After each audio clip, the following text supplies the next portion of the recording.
Hi guys!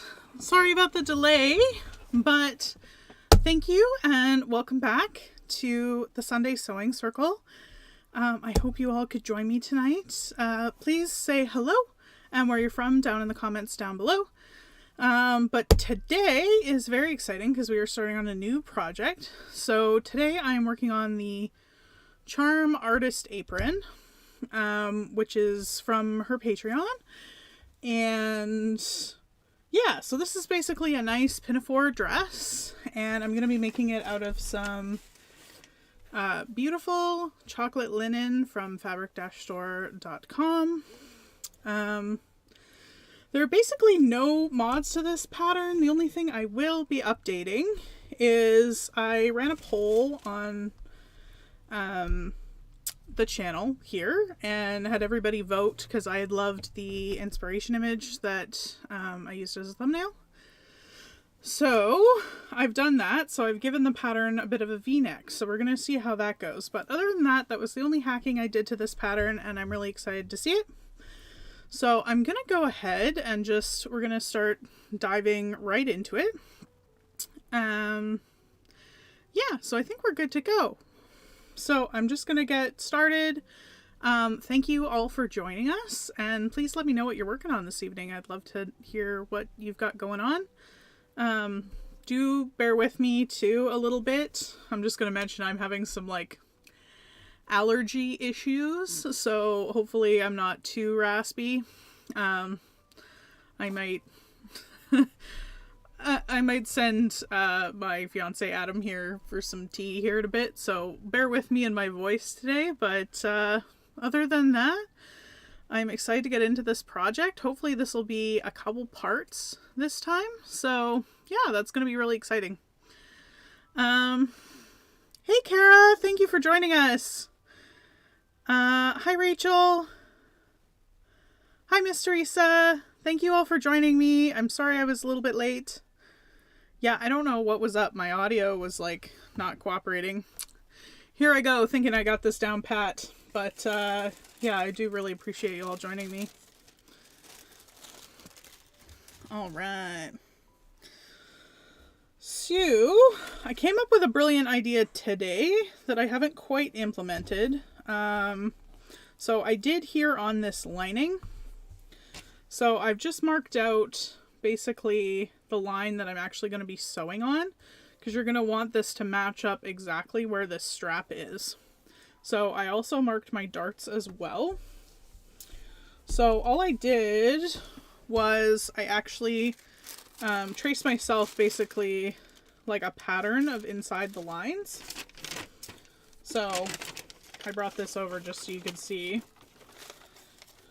So I just traced on the inside of this so that I can match it up. So what I'm going to do first is I'm actually going to mark. So I've got everything. I've got all these marked already. But I'm going to go ahead and mark the main bodice as well. And we're going to start off with sewing the darts.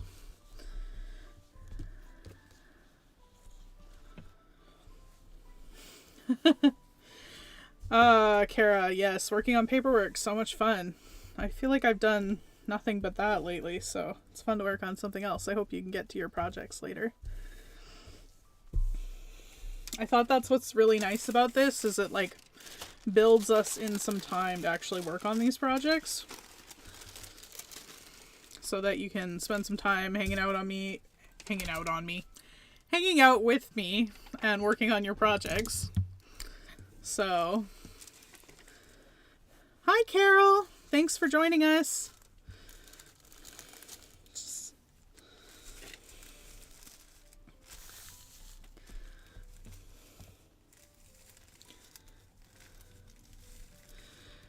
Hi Hanover, I'm glad you could catch the live. I appreciate it. Is the sound working okay, by the way? I feel like it hopefully is. I had to reset the whole sound system. That's what took me a minute.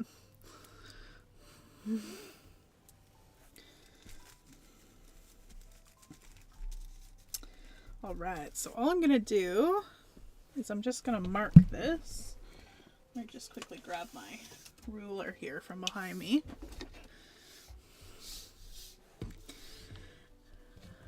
Yay! Yes. Hey, Kara. Oh, I'm so glad. I appreciate you sewing along with me. It's so nice to have people to sew with. Miss Teresa says, what is your go-to fabric for dress lining? So it sort of depends on what your outer is. You would want to be something lighter than what you've got going on. I do tend to use like a lot of cottons for lining in dresses just because it's nice, like kind of moisture wicking.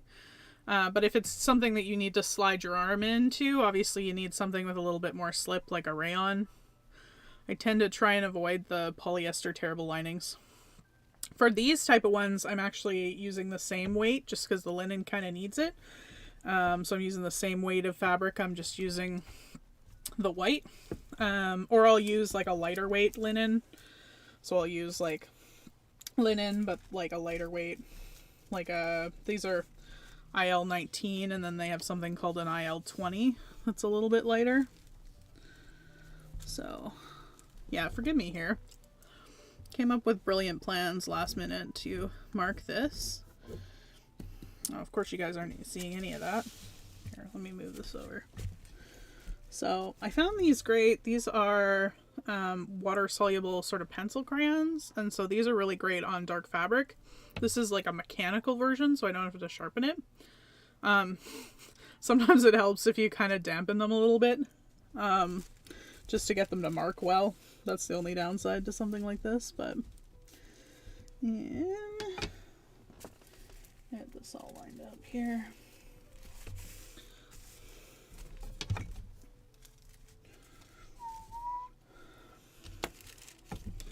And the thing about linen is it's just so shifty that it's nice to be able to just fully mark it here. So I'm just going to double check that everything's like in line. So it looks like I'm not quite in line here.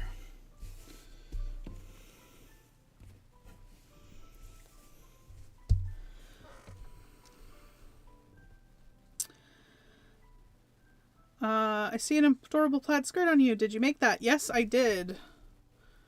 I'm surprised you can see my skirt. Oh yeah, I suppose you can. Yes, I did make this. This was actually the video from before that last week's skirt that I was working on the last couple weeks was based on. So this skirt is in a video actually, and it is also linen. Which version of the artist apron dress are you making? So I'm making the full length version, but I'm not doing the ruffle because I'm not a ruffle person, mostly. But yeah, so I'm making the full length dress version.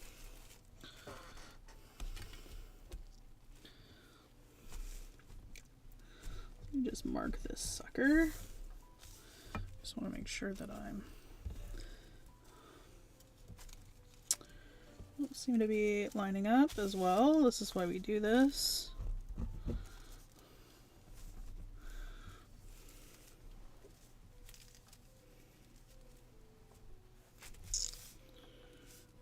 Let me mark this with the main pattern here. I'm having difficulties. Here I thought I had a brilliant plan. Best laid plans, right? Ooh, my top's falling off. Everything's going awry tonight. Just need to like relax and settle in.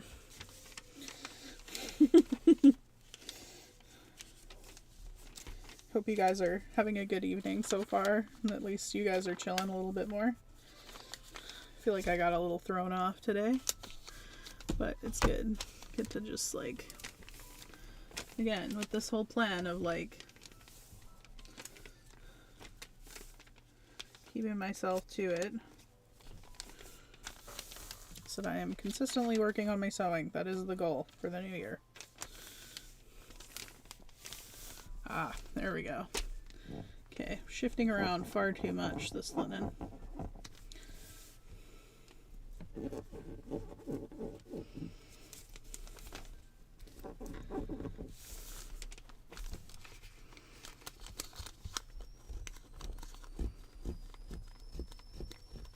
Oh, here, Adam, making me tea.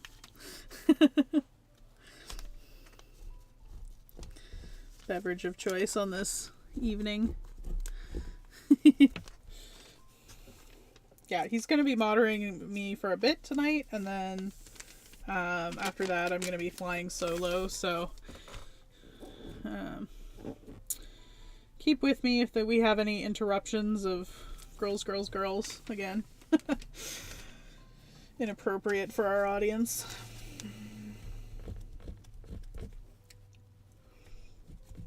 There we go. Thank you, my love.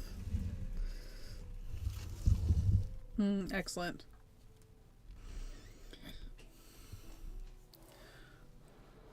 Yes, good man makes me tea. Yep, that's exactly it. Oh.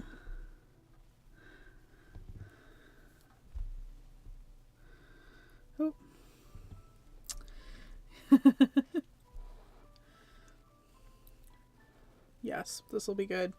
Yeah, because I sound terrible. It's we're having cedar season here in Texas. It's sucks. Mostly sucks. All right, let's try and mark this a bit better here.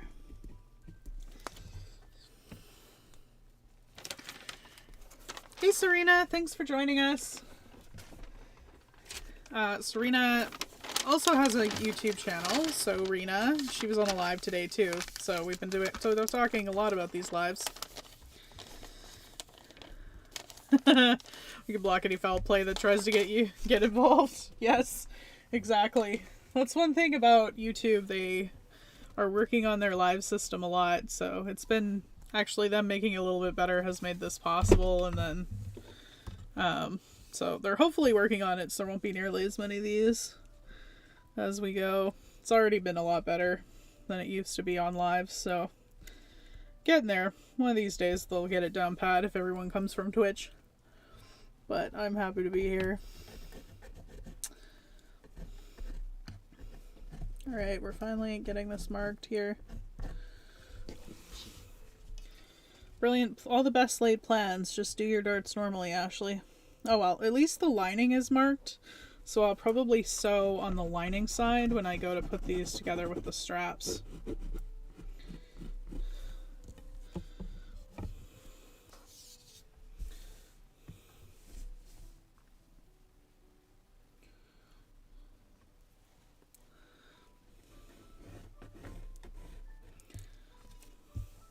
Oh, the other thing I was going to mention too, I think it was Jane or possibly someone else had talked last time about looking for vintage plus size patterns. So obviously Charm is one, and I feel like everybody knows about that one, but I was trying to remember the one I was thinking of last time, and that was actually Jennifer Lauren Handmade that I looked at. And actually I was super excited. It sort of inspired me. I went over there to look at some patterns, and they had some really cute things now that they've expanded their size range. And they've actually had cup sizes when they were adding to their size range. So that's really exciting. So I think I'm going to make some of those in the fall. Where did I put my pattern, guys? This is already just, you know, the way it's going this evening. Oh, I folded it up. Put it right here. Hi, Bay! Thank you for joining us.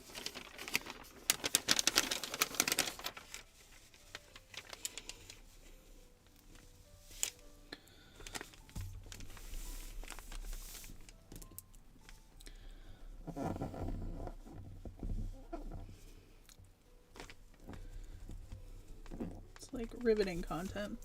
Sorry guys, I should have marked this earlier. I just thought I had a sneaky plan, and then I didn't have a sneaky plan anymore. Didn't work. But you know, best laid plans. Just about there. Now I'll take this onto the sewing machine. We'll go from there.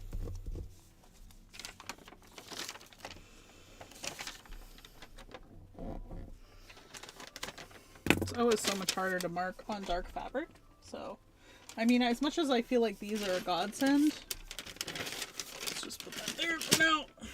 Out of my way.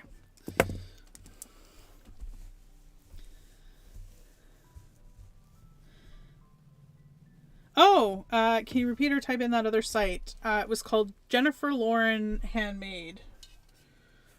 And they actually had like through F cups, which was really nice to see. And they went at least a couple sizes past my measurements, as I recall. So that would definitely be one to look at. I think it's more like casual vintage styles, which I kind of like. I mean, I don't go to many galas, so kind of works for me. She had some, you know, kind of nice, more casual dresses, which I think is probably more useful for every day. Hello. Hey, cherries. Nope, you haven't missed really much at all, unfortunately. Had a little bit of, you know, technical difficulties. We're still getting used to this. And then I'm just trying to mark this out because I thought I had a sneaky plan to show you on camera, and then I didn't. So, we're getting close, though. We're getting close. I hope you have time to settle in and get a hot beverage. Maybe grab whatever you're working on. There we go. All right. Yeah, so these are kind of cool. I do really like these kind of water-soluble pencils. So now you can see how that is on the fabric there. So you can actually see it pretty well. I mean, it does come off a little bit easy, but not as easy as something like chalk. See you. Get the machine in here. Center it so you guys can actually see. Oh yeah, we're good. We're in good shape today in terms of the camera.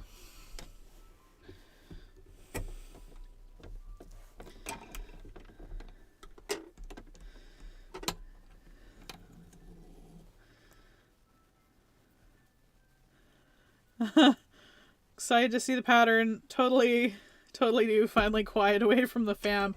Yeah, again, it's the great thing about doing these sewing nights. It's just like built-in sewing time. So we make sure we're working on it together, you know. Let me double check here just before I get going too far. Desktop audio. Oh yeah, okay. Looks like everything's running okay. I just wanted to double check before I get like not paying attention to the technical stuff.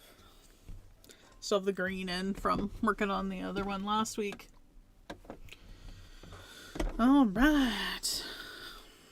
Do I want to use this? No. I have the cheap thread out. That might be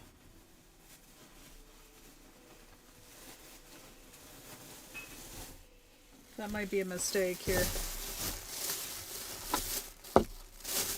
I did pick up some new good thread.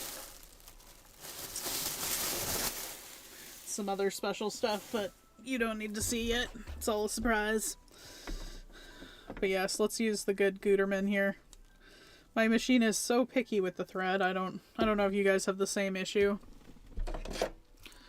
I also picked up a new set of nippers because, as I said last week, I don't know where mine went. So these are the new Fiskars ones that they had. I don't think I love them actually compared to my old ones. They're a little like stiff. I mean, they're sharper than my sad old ones, but if you have any nipper recommendations, I'm all ears, because I feel like these, like, I don't know, they're alright. I feel like they're not the thing, but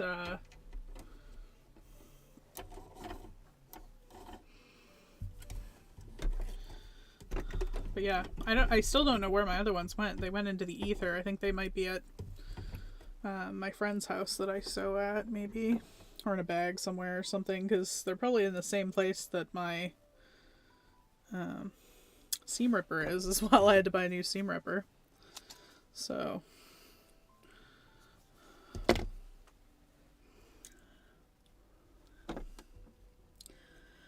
Oh, hello. Hello, Psycho Cat.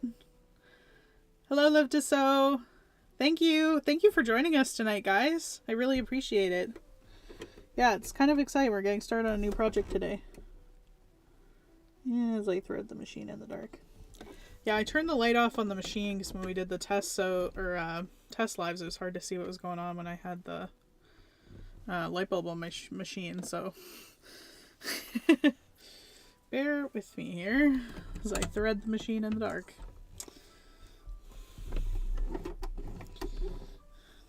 All right.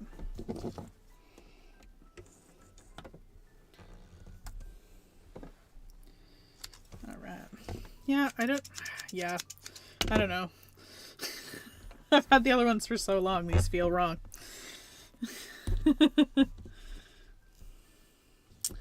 So I am working on the Charm Patterns Artist Apron, which is like a pinafore dress. And it's a wrap back, so it's really nice that way. Gives you a little bit of adjustability. So I'm really excited about that, and we're making it out of some beautiful chocolate brown linen, if you're just joining us. So first of all, we're going to sew darts, although I should check that this is running properly. Again, just making sure the machine is running smoothly now that I swap my threads out. And I have it on a basting stitch, which is not what I need. I'm going to turn my stitch length down. Actually, when I sew darts, I usually just run my stitch length at a really small stitch length to be able to run off. I know some people turn it down halfway through. I just run it through at a small stitch length all the way through.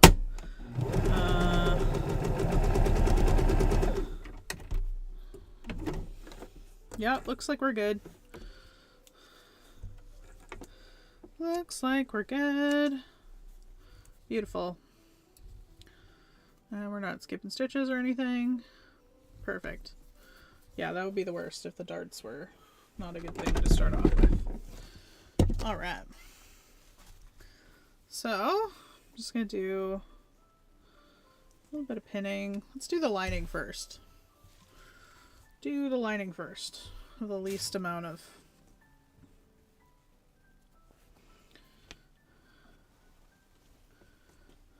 Although, I have this with brown, don't I? Do I want brown? Will you see it? Do I care?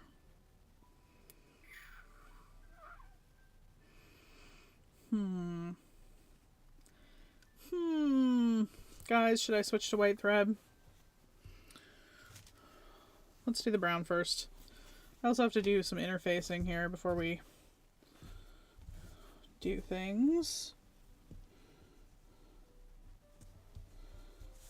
Because I thought, you know, I don't know if it's interesting or not to show the whole process of doing all the interfacing straps and everything.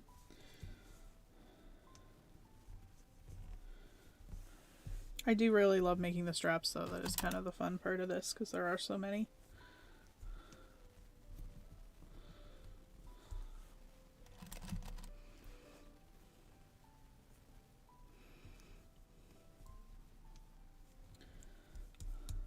But yeah, let me know what you're working on down in the chat. I know that a bunch of people just joined us since I probably said that, but see, my tea's not quite cool enough yet.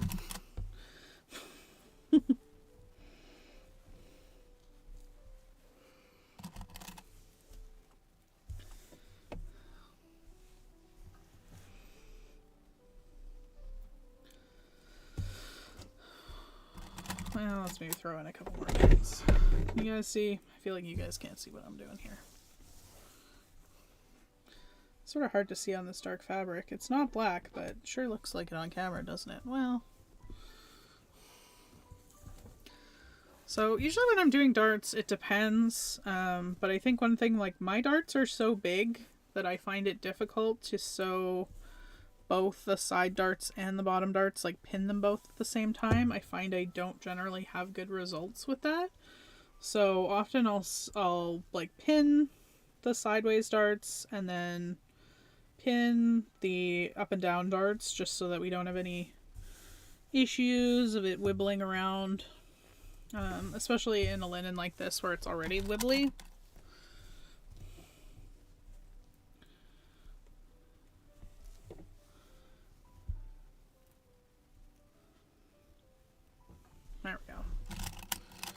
Let's do this the most awkward way as possible.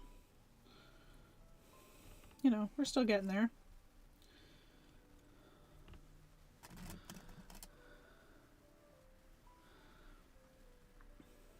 The other thing I was going to talk to you guys about was I did a poll on the channel this week talking about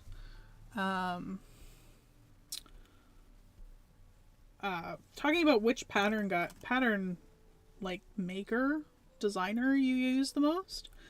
And overwhelmingly, I was surprised. I actually got Big Four. Well, and I guess not surprised. Surprised is the wrong word.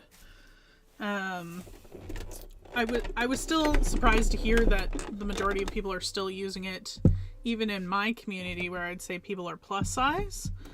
So yeah, I was really, really surprised to hear that. I mean, it just kind of confirms how important it is that they're doing those finally doing plus size patterns in Big Four. But yeah, I didn't really get like, you know, a little bit of cashmerette. You know, there wasn't a huge disparity really.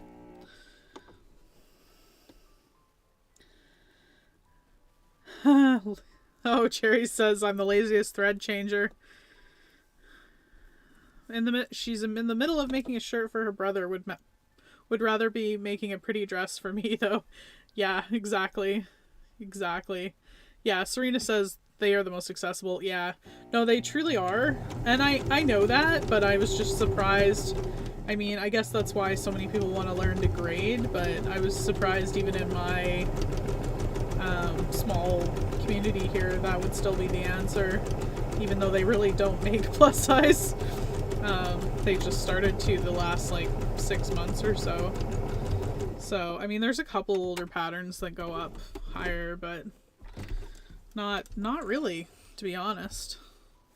So I think second was Cashmerette, which was again to be expected, sort of the oldie, kind of the OG of plus size sewing. I started with her too, and I think she's a great place to start if you are looking for someone to start for plus size sewing. Can you see this book in the background? This is where the next project's coming from, the next video, which is taking me a while to come out with. Sneak peek. I'm making the dress from this book here. Head of the Curve. This is the new Cashmerette book. Going from size 12 to size 32, so it's strictly plus size. But I'm making the dress out of it, and I'm very excited. But it's just taking me a little bit because I've had to do like 3 rounds of mock-ups. I mean, honestly, it wasn't as bad as I thought it was going to be, but still, I was excited to get in there. Video will come out soon. But I'm really excited for you guys to see that.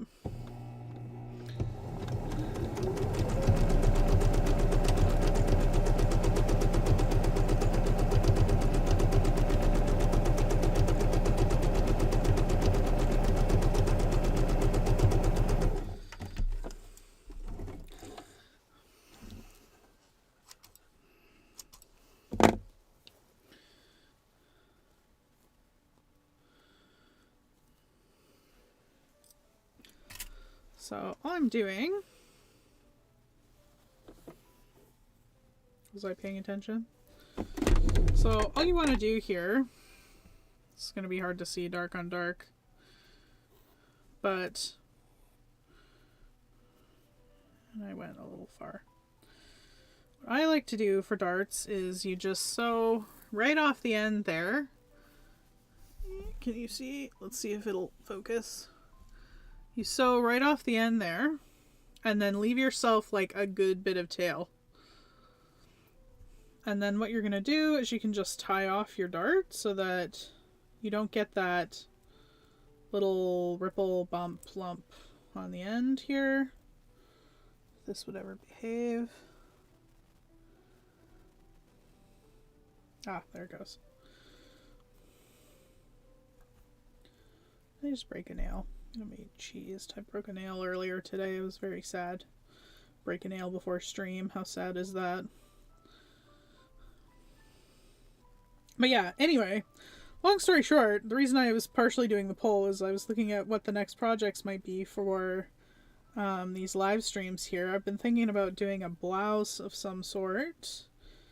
possibly like the Rhapsody from Love Notions. I've made it a couple times and it's one of my favorite patterns. I could always use a few more of those. Or the new one from Closet Core. That was the other one I was thinking about. Sort of similar style, sort of a loose blouse, but I think it would be kind of a fun thing to do on the channel.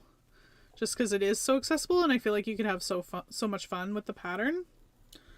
Or if you guys care, like, I don't know if you guys have other ideas of things you'd like to see me sew, or if you're just happy to hang out. There are some of the new Big Four patterns that are coming out in plus sizes, and I definitely kind of want to get into making some of those. Most of them that have come out haven't really been my style. So, you know, there's one that I did really like.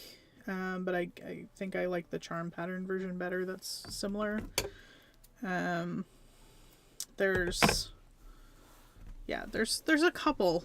There's a couple that have come out, but nothing really has like caught my eye yet. I'm kind of waiting to see. I'm hoping the spring collection should be out here in a couple weeks, so I'm hoping to see what they come out with. But yeah, let me know if there's any particular pattern you'd want to see me sew through. I guess,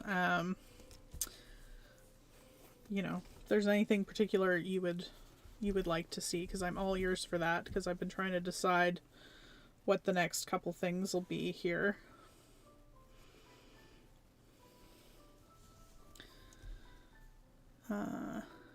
Cherries and Honey says she missed the poll.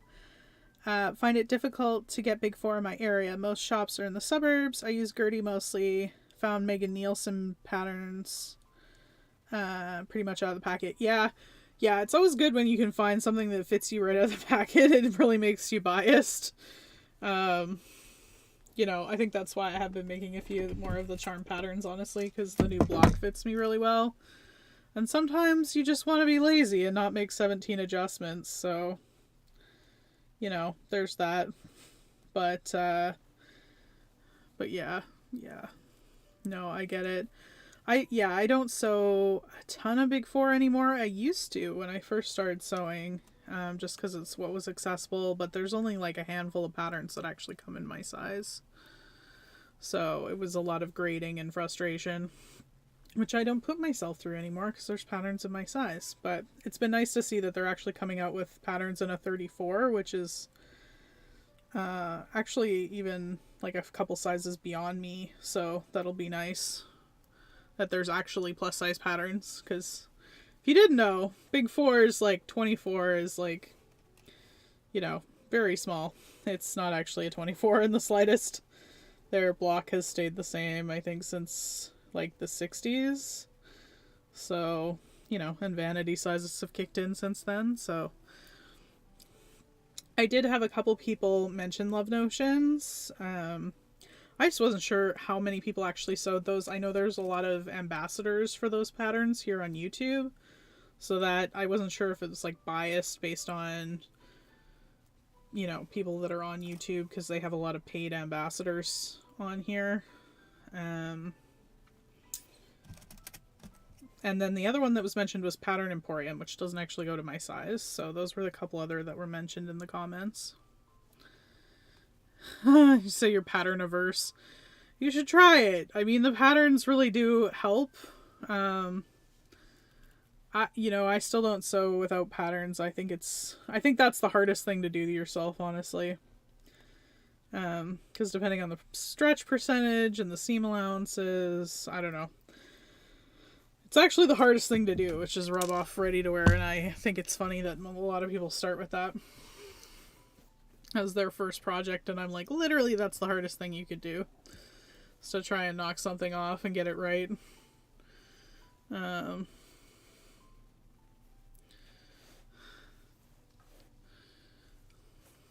Alright, so, I don't know, I'm not explaining this very well, but what I'm doing is, like, so I've got my marked line here on one side and my marked line here on the other. So because linen is so shifty, it's making it my life difficult. So what I'm doing is I'm just going to move this until this matches on the line there. And so I'm going to do that all the way along here, just matching my line up a little bit before I pin it so that I make sure it is actually getting the full width of the darts on both sides. If that makes sense.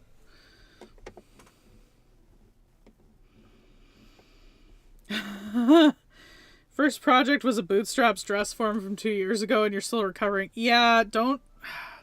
I feel sorry for you, Psycho Cat. Yeah. No, I wouldn't... No, that's probably the worst project. I've heard some even... Like, in the sewing groups, I've heard some people that had, like... who are advanced seamstresses that threw down their hands at that. So don't let that scar you, because... literally, like, a lot of advanced people were having difficulties with that, with that bootstrap pattern form, so it's not just you. Don't let that deter you. Get yourself a nice, easy pattern. Even, like, the bootstrap regular patterns would probably be easier. I have been interested in trying that, though, trying some of those digital patterning services and seeing what they'll put out. I've heard that there's some issues the further you get, like, on either side of the spectrum with them. But I'd be interested in giving it a try. I think it'd be an interesting experiment, even just for the channel, you know, just for the sake of, like, doing it on camera. I think it'd be funny. But I kind of wonder if they would get the ease right, and some of the nuances that start to come into play, or if, you know, how the computer interprets it, I guess.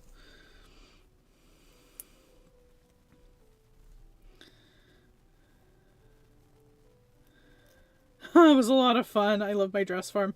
Well, hey, if you love your dress form and you got something out of it, then... And, like, do you drape a lot then? I'm curious. I feel like... I don't know. I mean... I'm going into a lot about my fitting process here on this next video, because I'm trying to do my block pattern. And I mean, I sort of do a combination... Like, when I do my mock-ups, I'll bring it into the mirror and pinch out here and there, and do that. But I don't know if I'd want to drape, like, a whole pattern. I think I'm firmly in the flat patterning camp. I think just because I do like a little bit more ease, so I think it depends on what you like. I think with, again, being plus size, being able to have room to move, I guess. Like, if I had made a dress that fit myself in the bodice totally, then it wouldn't fit anywhere. Like, I wouldn't be able to sit down in it. So I'm always fascinated by that, but...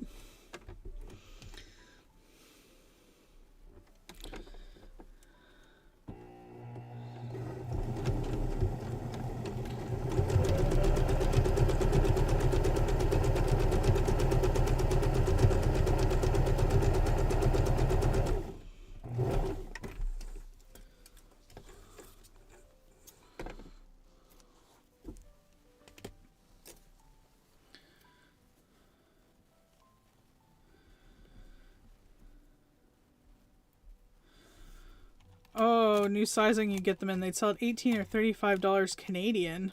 Wow. Yeah, I wouldn't either. I've heard in the UK they've gone up too. Yeah, here in the States we're lucky because we still have those $1.99 pattern sales that makes them really super accessible. I think if you're probably anywhere else, it doesn't make sense. And I think the other thing too, I like working with the PDF patterns now, which is funny because I was like totally anti PDF pattern originally. But I think now that I've understood like how to get them printed and like, it's nice to have that backup. Like if you alter something, you know, or even I'll order like multiple copies of a bodice if I know I'm going to be altering it, and it saves me like massive amounts of time. So, you know, you can kind of trade paying $2 extra for a sheet and then saving yourself the time and hassle of tracing. So, I don't know. I mean, it's a bit of a mixed bag. Like, even with getting them on the $1.99 sales, I'm spoiled because I'll often buy like 2 copies just to do that instead. I know there's people that like trace and savor their patterns, but I'm definitely like just cut into them, hack them up, rip them up. Unless they're like vintage or something, but even then, things are to be used, so. But yeah, often I'll order a couple of copies, so. I pretty much sew mostly indie now. Which again, I never thought I'd say a couple years ago, but.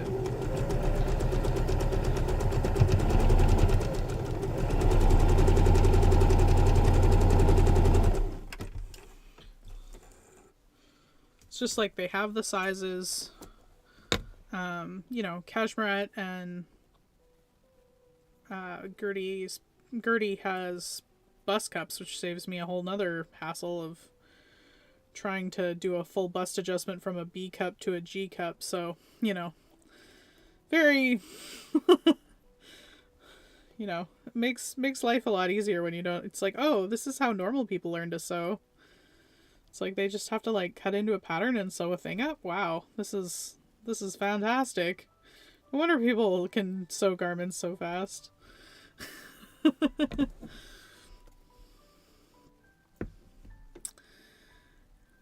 I'd love to have a dress form. Thought it was a splurge and not a need, so I guess. Yeah, you'll have to have him help you. I mean, I don't actually know if I would buy a dress form, really. I mean, maybe to hem skirts, but again, I think for me, I don't know, as a plus size person, we have a lot of squish, so like I'll often like put my thing on and like go like this and like go and sit down and make sure everything is like really comfortable. And I think like, of course, the smaller you are, the less squish you have, the less things are going to move around when you're sitting or standing. I don't know. It just doesn't seem as feasible like to do that with. So I don't know. We'll see. We'll see if I get there. I mean, you'll see me more mirror chats with me in the thing pinning. It does make it hard to pin your back. And I have had like friends or fiancés try and help me with that a few times. This one even, I had Adam pin the straps in place so that I could figure out what length they needed to be, but you know, unless I had it custom made, and even then it's like, heaven forbid I gain a pound or lose a pound, then I don't know if I'd ever make that investment or not. Serena, yeah, I need to start using a printing service. Yeah, no, it helps. It really helps to use a printing service. It's borderline life-changing. I refuse to tape. Basically, if your pattern comes in like A4, like actual like, you know, 8x10 sheets or whatever, it's not happening. Like, I only send stuff out to be printed. I refuse to tape things together. I just like, it's like if I have to tape things together and do an alteration, like that just sucks all the fun out of everything for me. The one I've been using lately is called the Plotted Pattern. I had one handy last week. And she'll print tissue as well now. She's just started printing tissue, so I have to try that out next time. But I've decided to use that. The other one is PDF Plotting. Although he prints on like solid, like full on solid, like office paper. So it depends on what you want. Like, I don't know, maybe it's a pattern you're using a lot. Solid paper might make sense, but I like to store my patterns folded up like this. So I like to have the thinner paper. It's nice. And the shipping isn't too crazy. So that's good.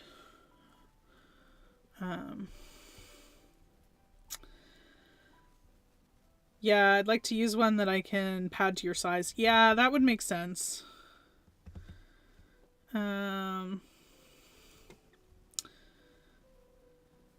Yeah. Play a form and padding it out. Yeah, like padding out forms, you definitely can do that. I've seen a lot of people use like bras or kind of old quilts to pad it out. Yeah, I've really thought a lot about it, but yeah, I don't know if it's for me. I think the mirror chats are probably going to stay, but you know, everyone's process is a bit different. I just think it's one of those things they don't consider. It's like another one of those things they don't consider in the conversations about plus size is like the traditional drafting. It's like all the traditional drafting methods don't work. It's one of my main rants is like no one teaches how to kind of do the alternate methods. So it's been, you know, it's like kind of trial and error and a learning experience more than anything to figure out what works for you and that.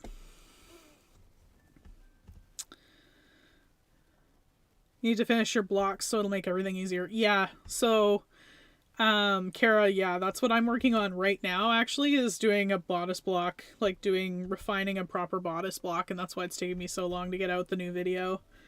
But I'm super excited about it so that I'll have a bodice block that I can make lots of variations on, so I'm really excited about that. So it'll make the whole process a lot easier.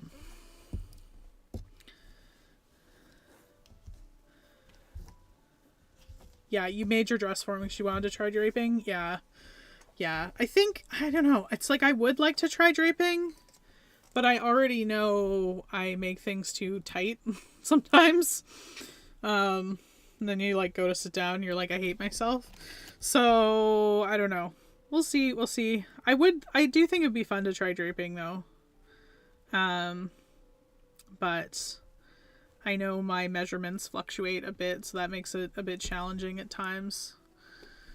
And like have uneven shoulders and stuff, so I'd have to be really meticulous about it.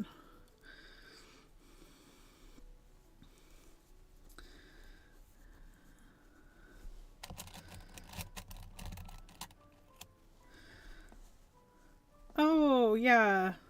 Yeah. Curvy body needs. Yeah. Yeah.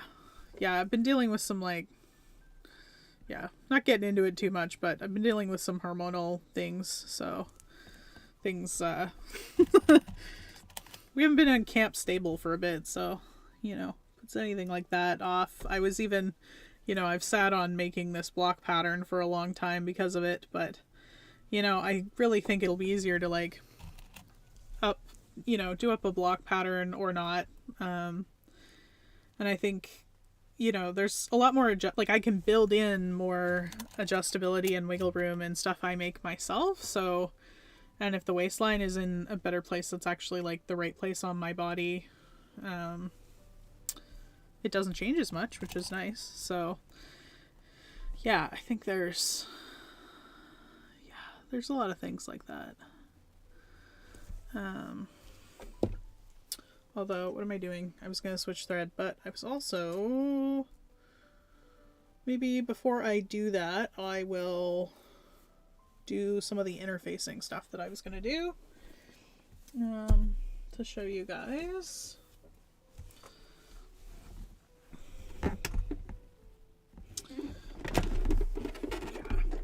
I forgot to pull out, I was going to pull out that other book to show you guys too. Maybe I'll do that towards the other end of the stream. That Fit and Flatter book I was talking about. I know, the F word, the dreaded flatter F word. But I was going to pull out that book for us because that one is other secret project fabric. No one needs to see me just... my other secret project fabric.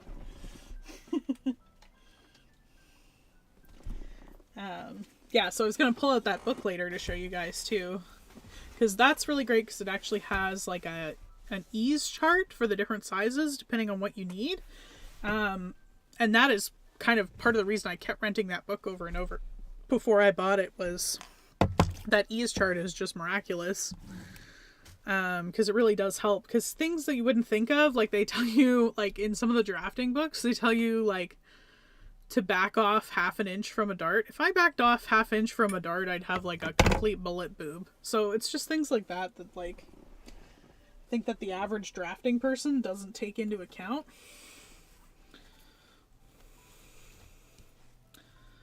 So yeah, I've been really following Leela from Muna and Broad. She does like, they go up pretty much like unlimited sizing.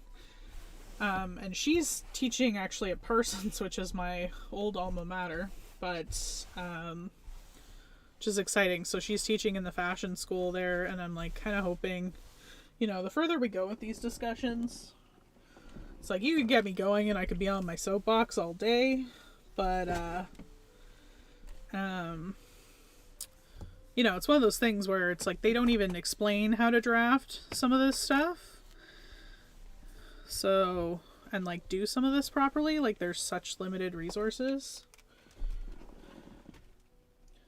So, one of the videos that I was thinking about doing lately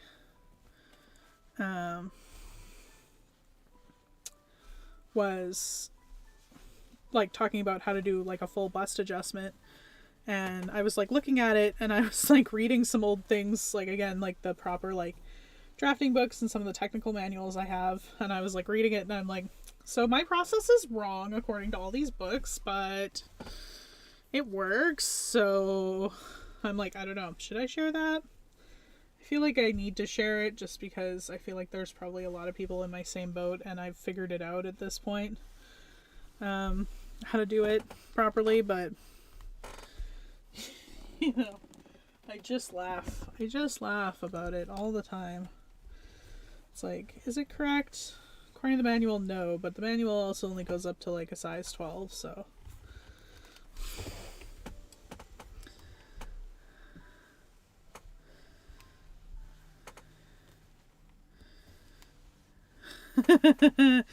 Yeah, like you need a test to have you. Yeah, no. I love that when they give you medical tests to tell you something you already know. Critical information you already know. You're like, thanks, doc. How much was this? Tell me again.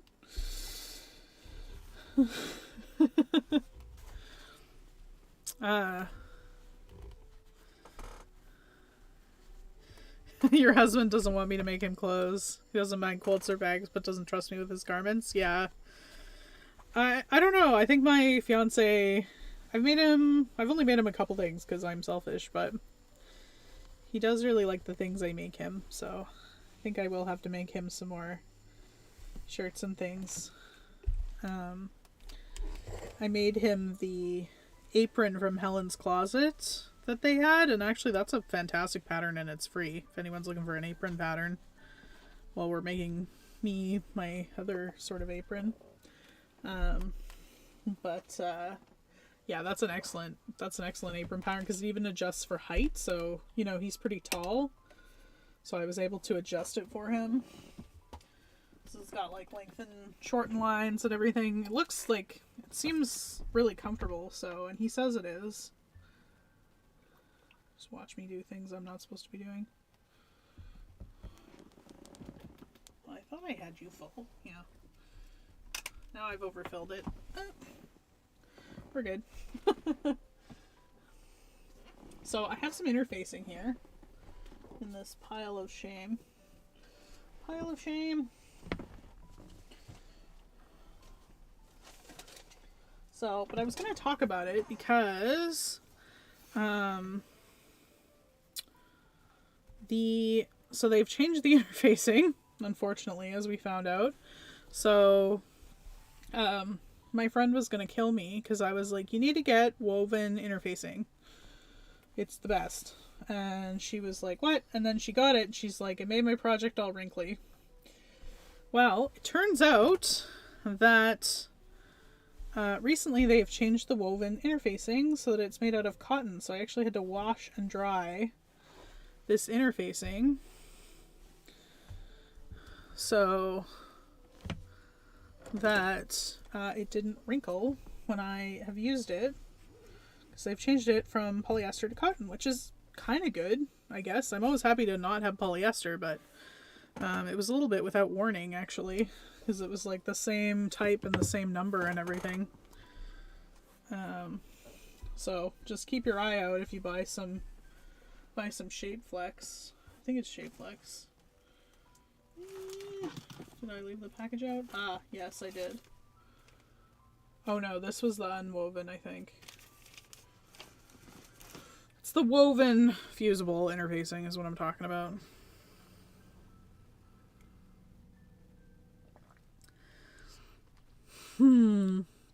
Doesn't care about his store-bought clothes. He just buys whatever. Yeah. I think most of them do. I think men have a little bit of easier time finding things that'll fit them.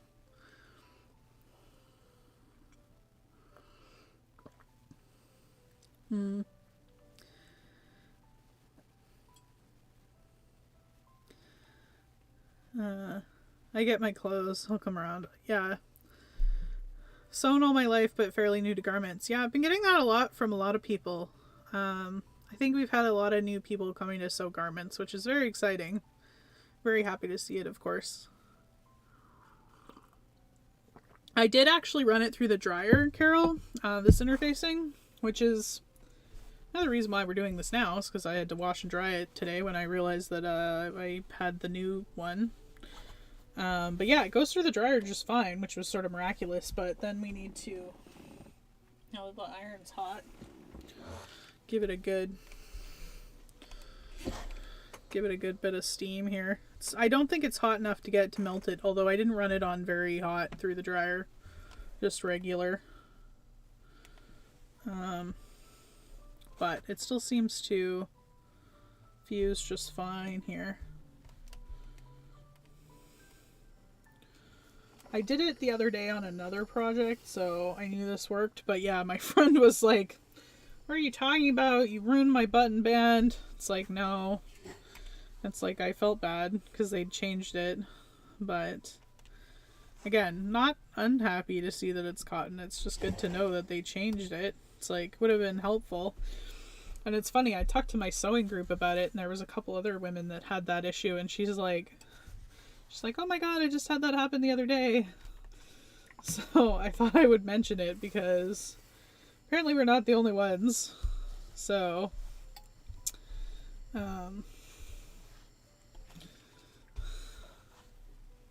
but I love the woven interfacing because, again, you can do the same thing that you can do to normal fabric. Like, you can sort of tell, well, you can for sure on the linen tell that I tore it. And then, but I also tore the interfacing so that we're on the straighter grain here. Although this didn't tear as easily for some reason as the green. It's like a little bit fluffier than I would like, but again, that'll all be caught in the inside. I'm not too fussed.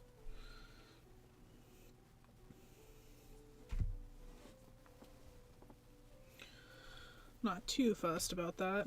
I'd rather be on the straighter grain and not stretch out on me, to be honest, than a little bit of fuzzy insides. I think I said this last week, but it's like you could pull a Bernadette banner and thread pull, but I'm not going to, so.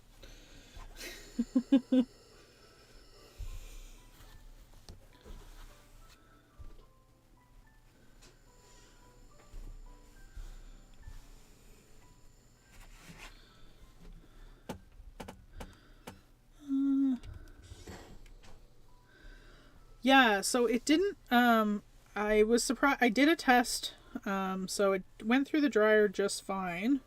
It did not melt the glue, which I was surprised to see, and it still seems to glue just fine if you heat the iron. So obviously there's like a melting point there that, there's a melting point there that happens, that obviously there's a certain, like, it needs the hot of the iron. So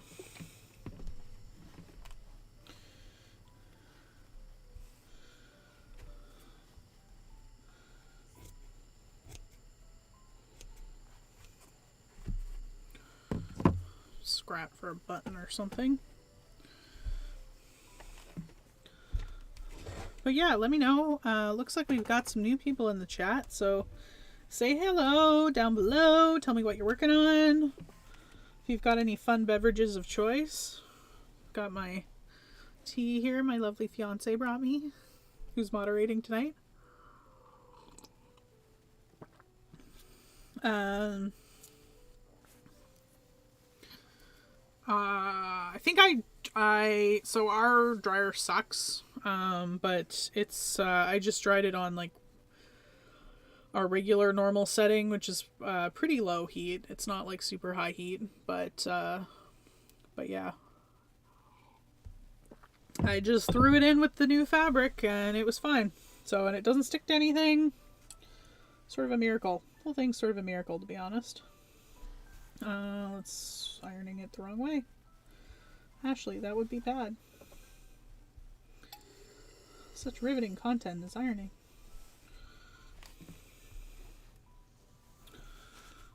But yeah, I really do appreciate you guys hanging out with me tonight.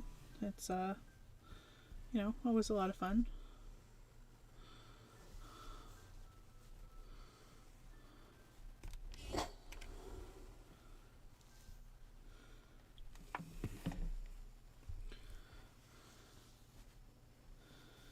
And I am doing like extra interfacing, like interfacing on both sides, just because I know on my apron the ties turn into balls, so it has to be ironed. So that was one of the lessons of doing the apron, was that the straps really needed to be interfaced all the way through, and interfaced well, because my apron just turns into little balls when it comes out of the dryer. So it all has to be ironed like super flat. So at least if we could keep it from turning into an entire ball, that would be nice. So I'm interfacing a lot of this stuff today.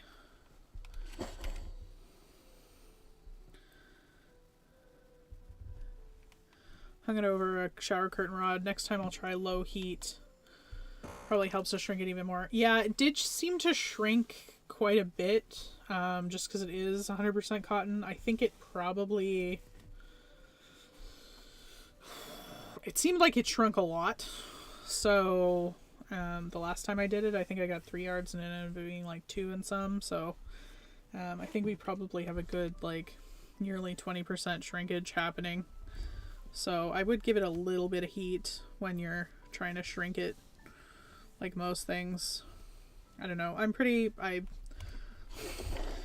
probably bad. I try and shrink everything just because I don't want any issues after the fact, and something will accidentally get thrown into the dryer at some point. So I just try and be careful off the bat. There's a couple things where I'm like, I won't throw them in the dryer, but it's pretty few and far between. Yeah, cherries and honey. Yeah, don't feel bad about not knowing. Like I say, I never used to either, and then they just changed the interfacing to be cotton instead of polyester, and that's when the issues started happening, where you would put it in and then it would shrink. So then I noticed they'd switched it from cotton to poly, or from poly to cotton. So then you'll get like you basically get like ripples and stuff. It's not the end of the world. It seems like it does sort itself out after a while, but yeah, it was still really sad on my friend's button down because she had done her whole button placket with it, and then it all kind of rippled up, and she was like, "You were a liar," and I felt really bad, so I'm letting you guys know as my way of penance. She might be in the chat, we'll see. But yeah.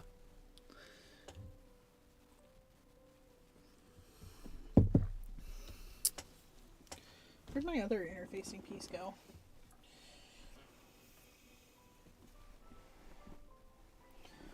Yeah, not as organized tonight as I would like. Nope. What's that? That is the full piece there. That is linen. Is this it? Yes. Okay. So I did, oh, I didn't mark this one. Well, I guess we're going to find out. Because we're going to do the V-neck, because I cut a V-neck into this. Obviously I didn't cut the main bodice, but I did cut the V-neck into the lining here, so you can kind of see the V-neck I've cut here. So because I did this is the only mod I made to this pattern, was just cutting the V-neck. So because I did that, what I actually going to do, so like the pattern recommends that you do like a strip of interfacing just across the top here.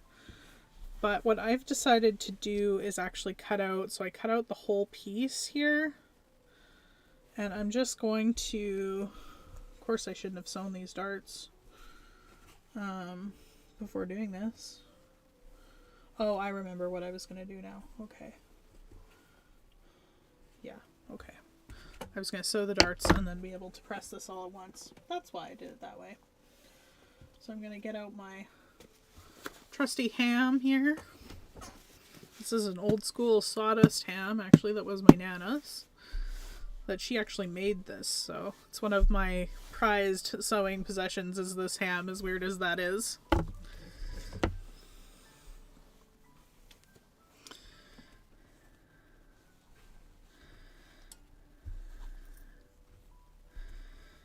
Yeah, it was extra. Yeah, I'm here. It was extra rough because the shirt dress, the placket was really long. Yeah, I feel bad. Hopefully you can get that sorted out.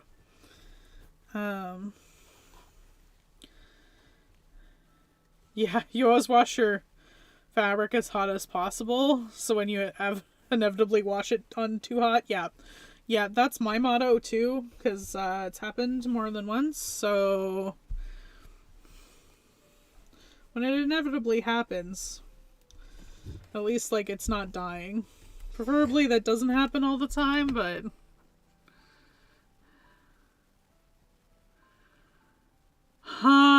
Sunray. Yeah. Hey, how's it going? I'm glad to see you in the chat. Yeah, Sunray Doll, she runs a really cute vintage shop online on Instagram. You should check her out if you haven't. But she says, are you going to make that hooded society dress next by Gertie? Maybe. Possibly. I might have just... you might have missed it, but that big roll that just disappeared over there might be for one of those. Just saying. Just might tell you that the velvet, the stretch velvet, is 50% off at Joann's right now, and that might have happened. I'm just saying. I kind of want to make it just as is, though. So I'm like, I feel like that's kind of boring. I don't know. Let me know if that's something, like, I mean, that could be alive here, because I'm not really doing anything other than making it probably as it is, because it's a knit pattern and it's already bust adjusted. So let me know if that's something you guys would be interested in seeing at all. Because, yeah, I'm trying to think of what to do for the next project. I've got lots of things. I have so many things that I want to make, but I can't seem to decide on one to make that you guys would find like helpful to stick around and watch. You know, I realize right now. So, okay, so if no one's ever done this before, I'm going to kind of walk you through it. So I've got my dart here, and you can kind of see, let's get it on camera here. Can you guys see that okay? Yeah. So I've got my, let's aim this, sort of hard on dark fabric.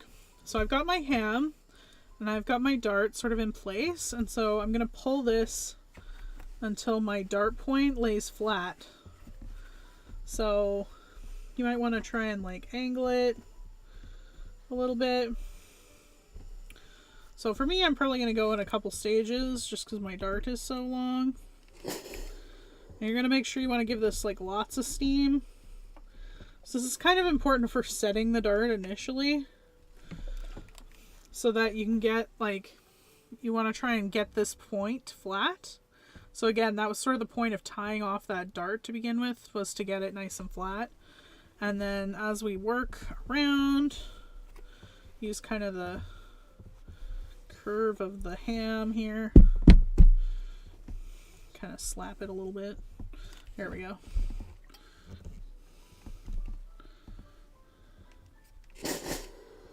Give it lots of steam.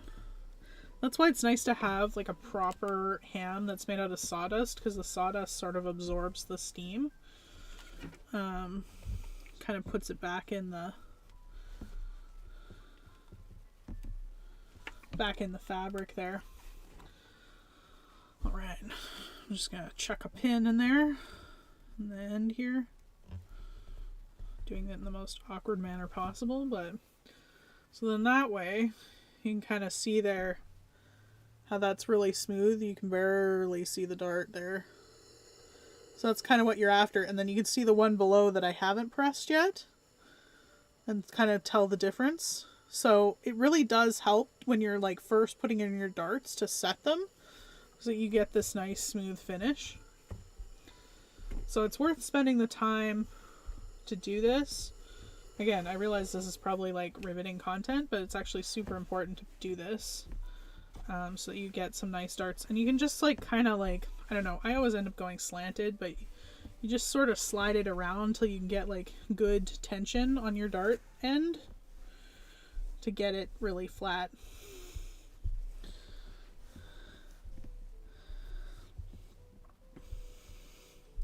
Oh, Serena says I made a ham. Yeah. Like I say, I haven't done it because this is my Nana's set that she made originally, but I know there's like lots of instructions online of how to do it. Yeah, wood chips pet bed for your ham. Yeah, that's a brilliant idea, Serena. Using wood chips or pet bed, yeah. No, that's a great idea. Yeah, I think this one, pretty sure this one is sawdust. Very old school. But I have the sleeve roll here too that she made. So again, sort of one of my like prized sewing possessions. You can kind of see some of her hand stitches on the end of this one. So it always kind of makes me happy. I sew with a lot of her original stuff. Because she taught me how to sew. So it always makes me think of her. And I don't know. I'm going to get all messed up, but hams are one of the few things when she passed that I wanted, which was stupid, but hey.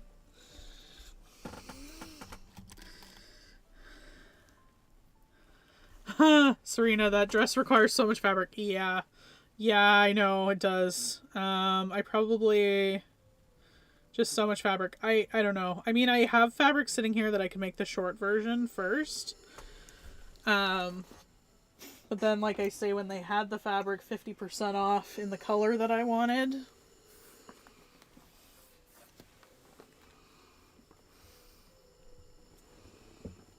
Yeah, I'm like, it might even be the same color as that Rhapsody that I wore last week. But, yeah, you see this is like a whole friggin' bolt, right? If Adam's still up, he's not seeing this, that I bought that, but... Yeah, it was half price, and so I think it was only... I think it ended up being like only $6 or $7 a yard then, so... I'm excited for it. We might, yeah, I don't know. That might be a fun thing to make.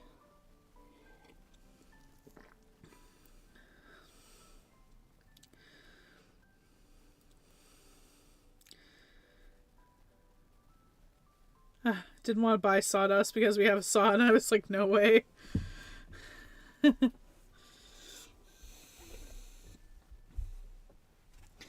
Yeah. I don't know. Like I say, I didn't make them. She's had them for years since I was little, so it's one of those things where I was like,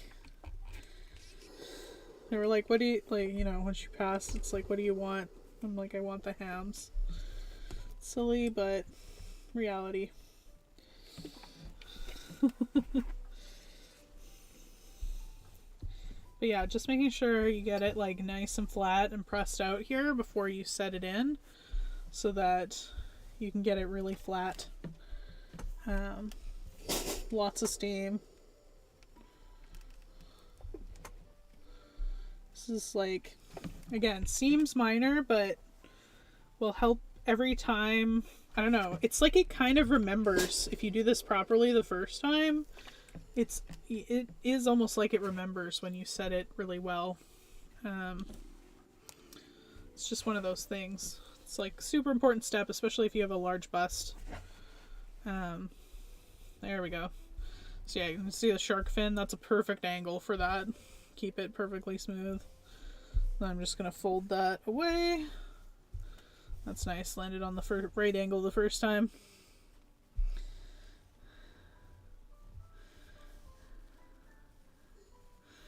Oh my god, it looks the same. Yeah, I think I might have bought the same fabric that I made that Rhapsody out of, but oh well.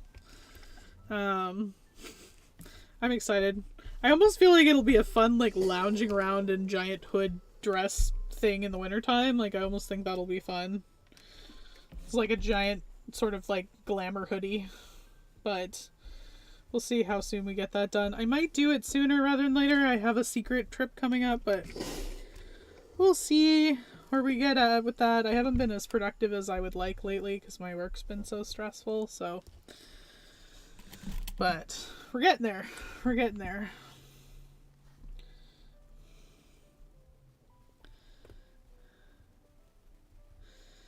Yeah, gonna look beautiful. Thank you, Sunray. Yeah. It's actually green. It doesn't look green on camera. I feel like these cameras throw all the lighting, but it is actually sort of a it's like a forest green color. So it does have a bit of blue in it, but it's like a kind of an evergreen. But yeah, it has a good stretch percentage. I think it's like the exact right fabric, but yeah, if you're wanting to make that dress, I think they had all the solids on sale when I was there the other day. And there was actually, they had some nice fabric in, actually. I was sort of surprised.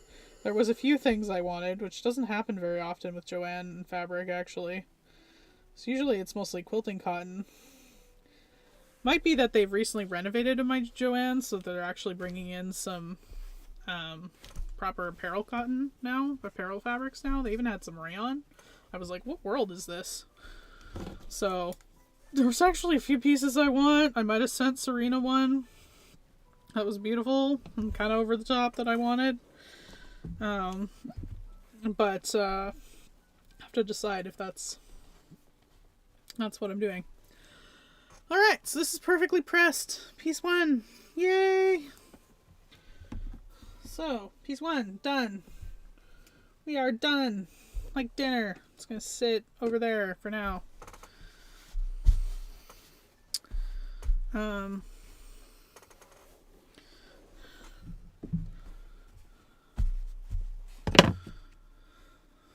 Okay. I'm like, what am I doing? What am I doing? I was gonna do another strap. So I did the one. And then I don't know where I put it. Yeah, this one just didn't tear as nicely as the green. I don't know why that would be. It has a lot more strings on it. Although I think this was the end that went through the wash, so that's probably why this side is particularly gnarly.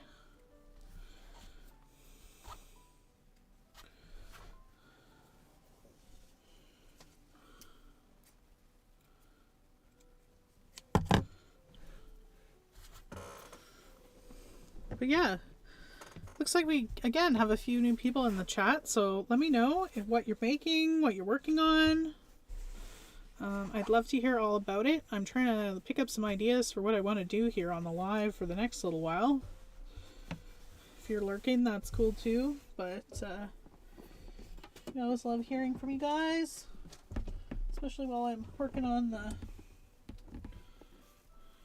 prep side of things here. Let's just freaking get this piece out of the way. It keeps throwing me off. I don't even know how it ended up in here. Throwing me off, man. Okay. But yeah, I'm excited to hear too. Yeah, if you guys have if you missed the poll and you want to let me know like what pattern company you work the most with, or your favorite pattern company, I'd love to hear that too. I think I'm really trying to get some ideas of things that I could show where, maybe it's not like the regular videos, just because I'm not doing anything like not hacking it or making it more vintage or anything, but you guys like to see someone sew it. Even if you're just like, I don't care, I just want to hang out and sew, because that's kind of the other idea of these, is just to hang out and have dedicated time every week to sewing. But I'm trying to make stuff that, will be good for having some value if you're stuck on a step or something. If you're trying to work through a problem.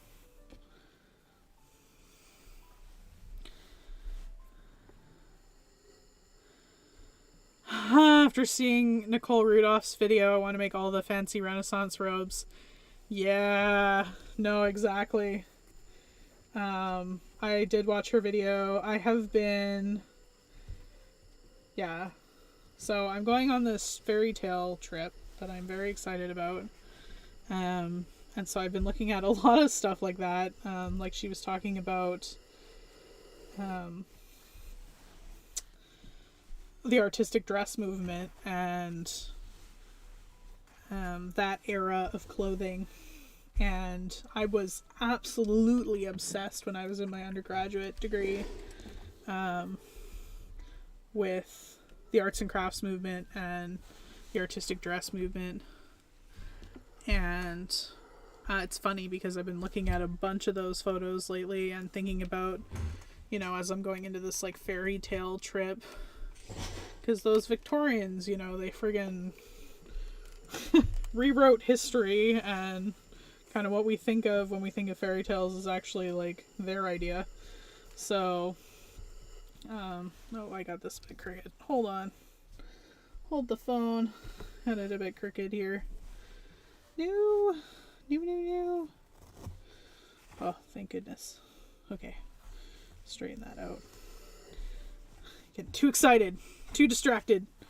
But yeah, no, so she was talking about the artistic dress movement. It's funny because I've been looking at it so much lately. I don't know if there's something else, like something in the zeitgeist triggering us, but I just felt like, I was like, oh my god, you're talking about this, because I've been like obsessed. And I just bought, can I reach it? I bought something, I don't know if you saw my Instagram stories, I just posted it. I got some, I actually bit the bullet and bought some Liberty fabric, Liberty of London fabric, which is one of the original William Morris prints that he did for them in the Victorian era. And it's one of the ones I've always wanted since I was an undergrad, so probably like for like 10 years. And they finally had a sale on it on Fabric Mart. They had gotten obviously some dead stock, so I went ahead and bought it, which was like the most money I've ever paid for fabric in my life. But I was so excited, and I think I want to make the sew over at Zadie blouse with it, sort of like a folk look. But I'm trying to decide, and obviously like whatever I'm gonna make, I'm gonna make a test one, because this, I don't want to say how expensive this fabric was, but we're making a test one is what that means for sure, before I make up my precious William Morris print. But I'm very, very excited about it.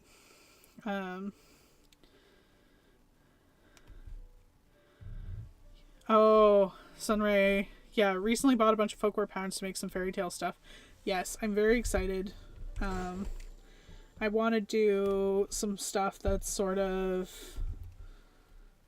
basically artistic dress slash like fairy tale, like Disney fairy tales. So like basically like 50s slash Renaissance. It's like kind of this weird, it's basically what I'm working on. So I'm very excited about it. So I'm working on this whole sort of capsule, which I probably won't get the whole thing done by the trip, so don't get too excited. I'll probably have it out later in the summer when I get through all the pieces that I want to do. But I'm just like ultra stoked. So about it. But yeah, I've been really I don't know, I've been feeling really inspired lately, and I don't know if it's like, I don't know if people think it's lame or not to be like, I'm really like thinking about it in a way that's like putting together like a capsule and you know, trying to make my pieces go together but like have it be sort of fairy tale inspired. Like I don't know how people are gonna feel like that, if they're like, oh, you know, like what are you doing, or like, you know, this is silly because you're like a grown 30-year-old woman. But like whatever, I am a grown 30-year-old woman, I can wear what I want. So I don't know. So I've had mixed feelings about like showing the internet it, but I'm really excited, so I probably will. Actually, this pinafore is one of the pieces kind of for the collection of things, so I'm really excited.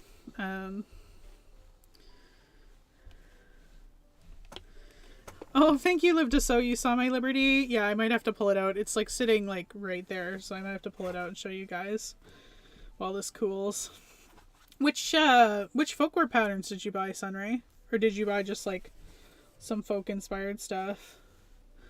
I looked at the actual folklore patterns and they didn't go up to my size, which was a little sad. I've been having trouble finding anything like that that goes up into my size, so I've been thinking about doing a little bit of hacking to kind of get what I'm working on, get what I'm looking at, like to kind of mimic the retro styles. But we'll see how it goes. Oh shit, I ironed this the wrong way. Oh my god, look at me, I got talking and ironed it the wrong way. I'm sorry, guys. Oh no. This sucks. Okay. Back up, Ashley. Where is the other strap that I just ironed anyway? This is what happens when I get talking and I get excited. This is why I need to make... We're still working on the talking and working on things at the same time.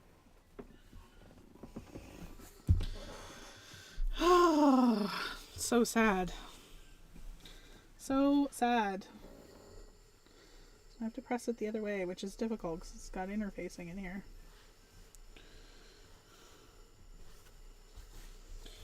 Oh no. Yeah, I'll pull out my Liberty fabric to show you guys here. It's behind the monitor here. Yeah, if you didn't see it, I posted it on my Instagram. So the pattern is called Strawberry Thief, and this is the green colorway. This comes in a lot of colorways.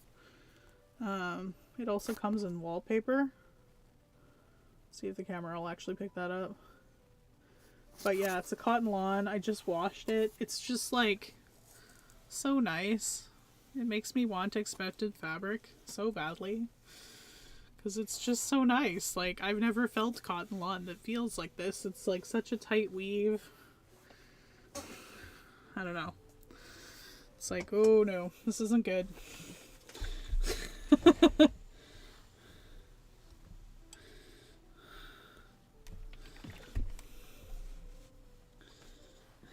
Thanks, Rachel. I'm glad you agree. So yeah, it sort of decided the color scheme for this whole thing, so I'm just excited about it. I don't know. I'm excited about the whole thing.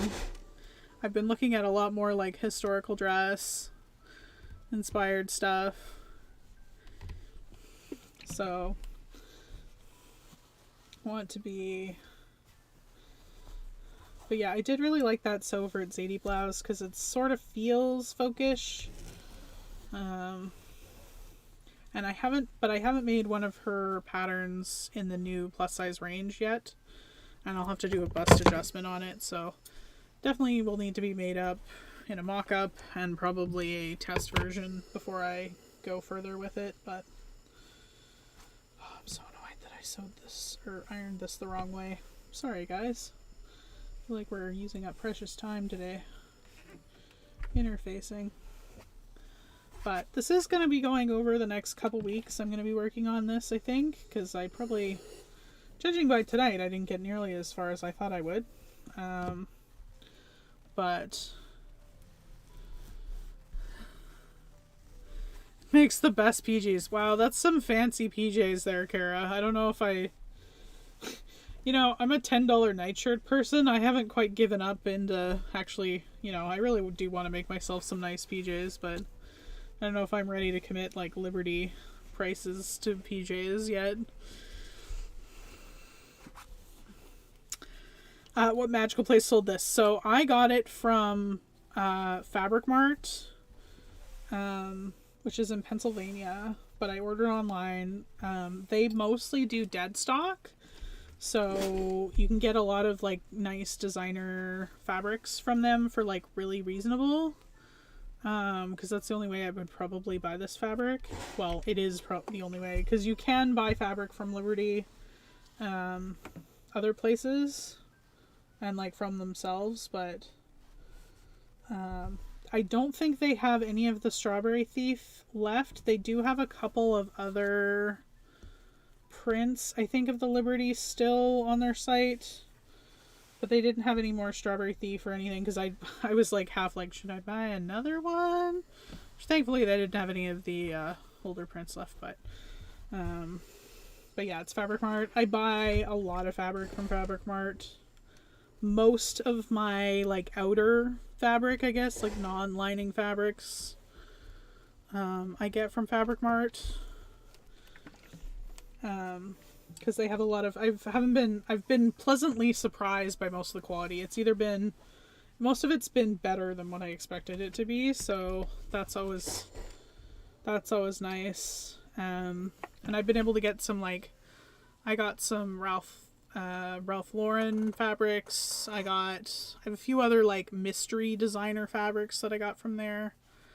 The linen that they have from there is spectacular. This linen is nice, but some of the linens that they have in-house are really nice. So, yeah, fully would recommend that.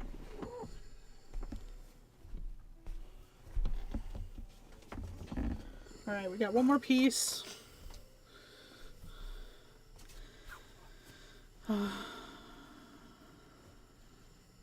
Yeah, I saw that Joann's was getting a line of Liberty fabric as well. Yeah. I didn't know it was 50% off though, so I might have to go investigate.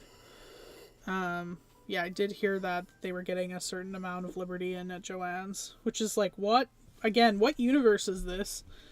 Like I say, they had some nice rayon and they had like a few other things, and I was like, okay, maybe they're actually gonna invest in garment sewing now, hopefully. I mean, fingers crossed. I'm not gonna say no. Like, again, it's super accessible for most of the people here in the States, so that would be really good if they actually like invested some time and not the world sewing with quilting cotton. So I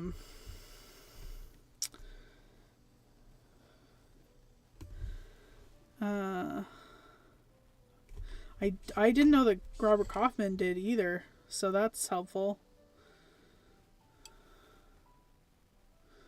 Yeah, I do like a lot of the Robert Kaufman. I really like their Essex linen. That's like a cotton linen blend. I've made quite a few skirts out of that. It's got a really nice texture to it. That's one of my favorites for making, like, it's like probably my favorite bottom weight fabric, if I have to pick one, is that cotton linen Kaufman. I think my only issue with the Kaufman is it's 44 inches wide, which I hate. Like, if it was 60, it would be perfect.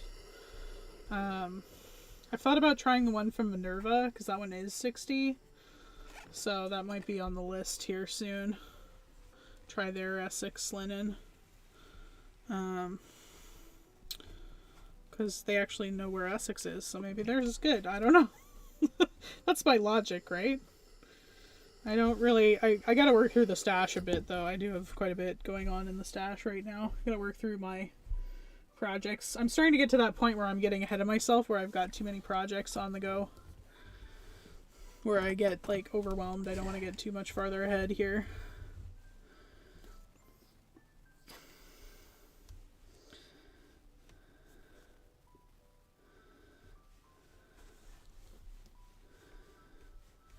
Yeah, limited what we have here.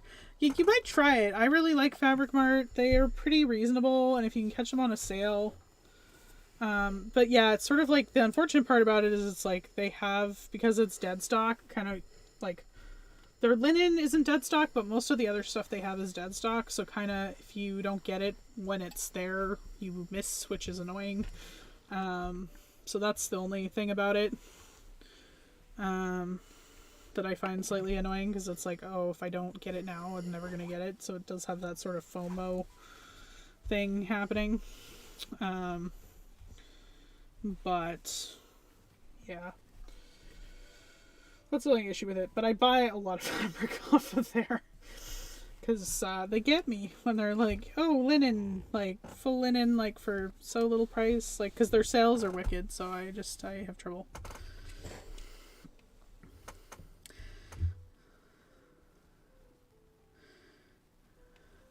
Okay, I didn't know you had a code for Minerva Sunray. I'll have to go get that.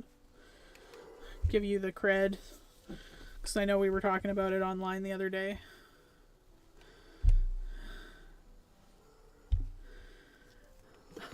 Thanks, Kara. I really appreciate you joining us.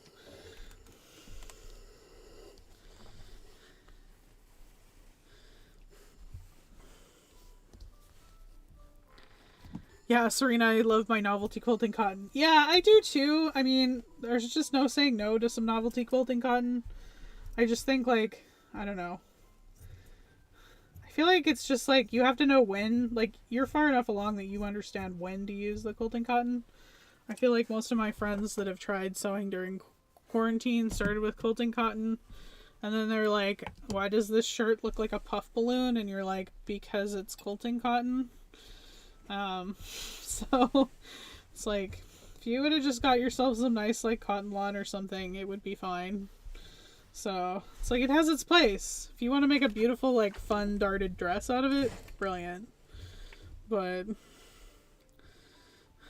yeah, I don't know. It's like, once you know what you're doing, you can use quilting cotton. I feel like almost, that sounds bad, but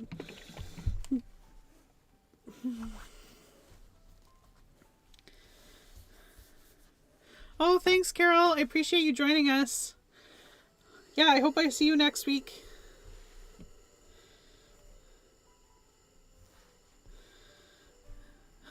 Oh, geez, Eeyore. Well, still waiting on supper almost 8 hours ago. Yeah, I'd be starving. I hope you've had a snack. Cherries and honey. I just took a quick look at that site. I'm dead. Yeah. Yeah. I mean, it gets you. It gets you. It's bad. It's pretty much like my main vice at this point. I have a whole bunch of it sitting here. Probably like half my stash is from there at this point.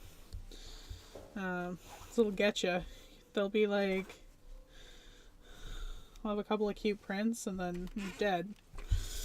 You're dead.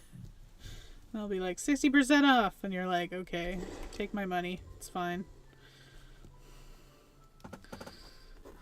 So I'm trying to be good though. Trying to not buy. I'm actually gonna go there in March in person. So I'm very excited. So I have to like save some money because I know there's going to be some goodies that I'm going to want. So in the meantime, I need to resist the emails. So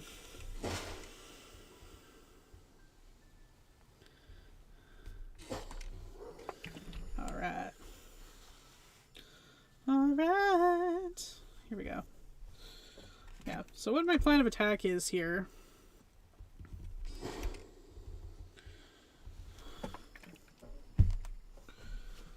So I'm going to take this and fold this in half. And I'm going to use my pattern strap here. I'm going to make sure I cut this angle properly for the shoulder straps. I know this is a little ass backwards, but this will give me a really nice sharp line here so that I'm getting that right. And then I know I don't need this because I measured, because I did do that tonight. We did make sure we measured. I'm just going to trim that apart.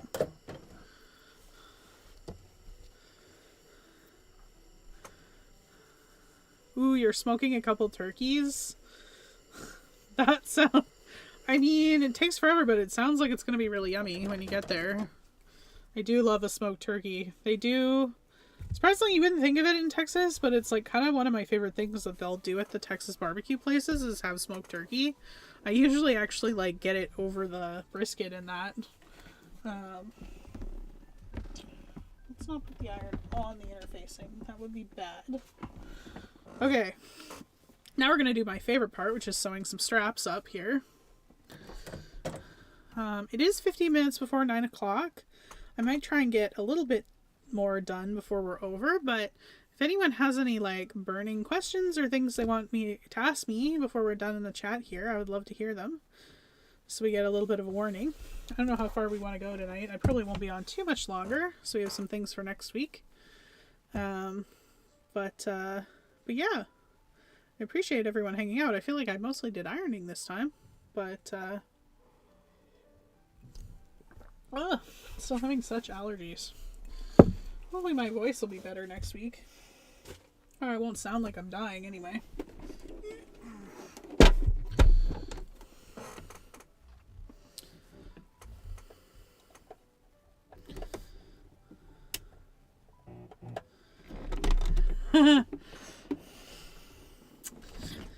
Cherries and Honey says, I may be doing a road trip twice a year to my siblings and would drive to Grove City to do shopping. Mostly for school clothes. Maybe need to start the tradition again, but to Fabric Mart. Yeah. We used to do that every year. We used to go on a shopping trip every year, and I do kind of miss them. But yeah, I don't think I need to pin these. I'm just not going to. This is my favorite bit, is just ripping and running straps. So I'm gonna rip a couple straps just because it's my favorite part. But I still have it on tiny stitches here. Don't need tiny stitches for this part. But yeah, I'm excited to go. Hopefully it'll be really good. They're located in Philadelphia, or like outside of Philadelphia. So that'll be really exciting. So yeah, because we have some craft stores and some quilting stores here, but we don't really have any proper garment fabric stores. I've heard there's a couple in Houston, but want to do a fabric road trip through the US. Selection Canada is really pricey. Yeah, no, that is definitely an issue. I mean, most places in person are getting pretty pricey. So it is challenging. I mean, there's a lot of stuff coming out of like the UK and Australia and that, but you gotta watch the shipping. So, yeah. All right, here we go.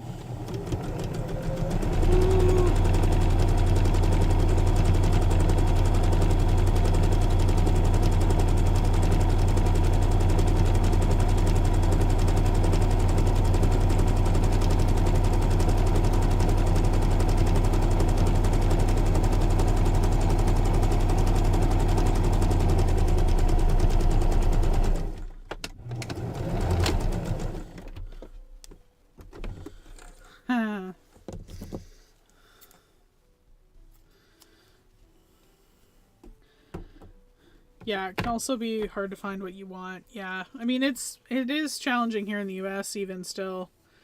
I think, with fabric.com closing, it's a bit of a challenge. I know I've talked to some other people about it.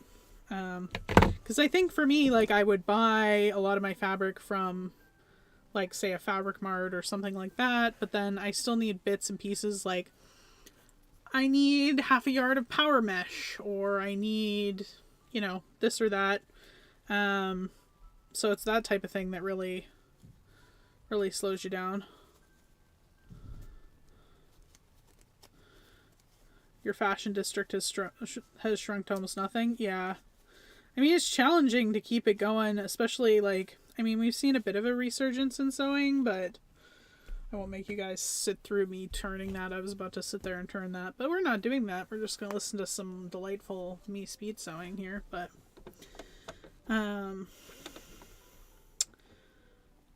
yeah, it does make it in a lot of places that they're fabric districts. I know a lot of people have said the one in New York has shrunk a lot, and the one in LA. So I think LA is still the biggest, but it'll be interesting to see what happens. I've noticed a few more fabric shops popping up now that more people are sewing again, but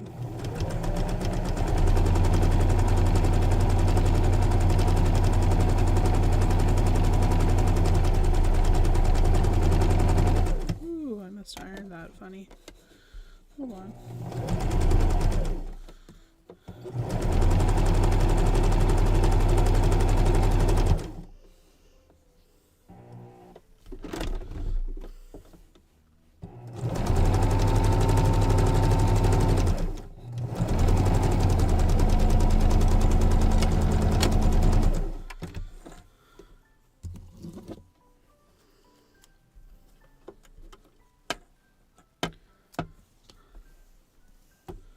Yeah, if anyone else has any recommendations of fabric stores they'd love, I'm like totally all ears, because I've been wanting to check out some for a while.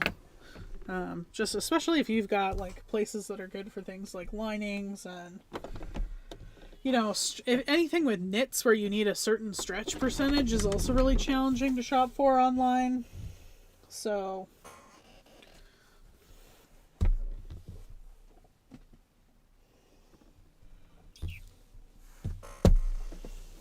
don't honestly know where that last tube went. Like, I know I did it. Oh, it's over here. It got stuck to the velvet. It's like stuck to the bolt of velvet here.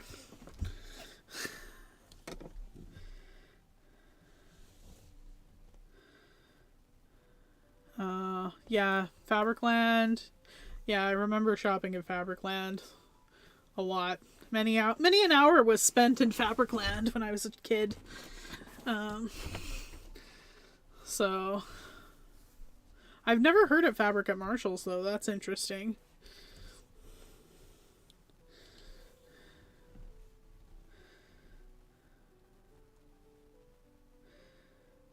Not hard to find fabrics here in California, I think. Yeah, California is probably the last place, because I know in California, they still actually do some clothing manufacturing in California, so. I need some big safety pins. Alright. So I know I showed you guys this last time, but what I'm going to do is, so I've got my strap here, and these are ones for the strap that goes around the whole pinafore. So what I'm going to do is actually take a big safety pin.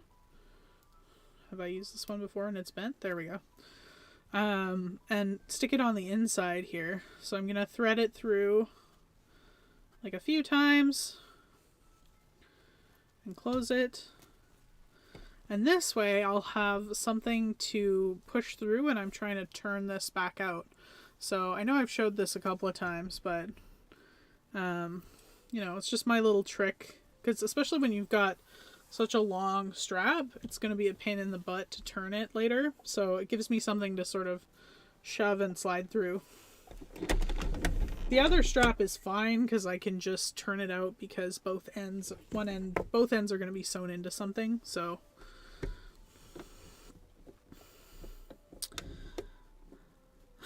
you like firecracker fabrics in Pittsburgh.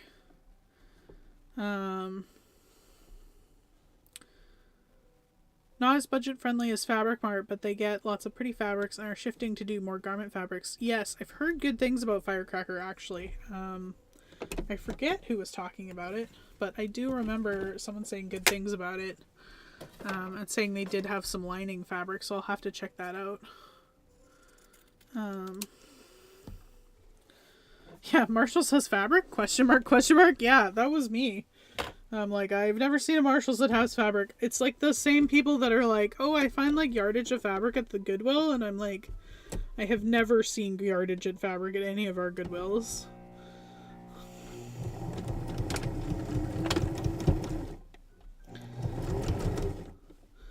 And the way I'm going to do this is I'm just going to go to about where I think 5/8 is. And make sure my needle is down. Lift up my foot. And spin. Let's see if I got it right. Nope, I got it wrong. Alright. How about now? There we go. Put my foot back down. We're going to run her through. Yes, my favorite part.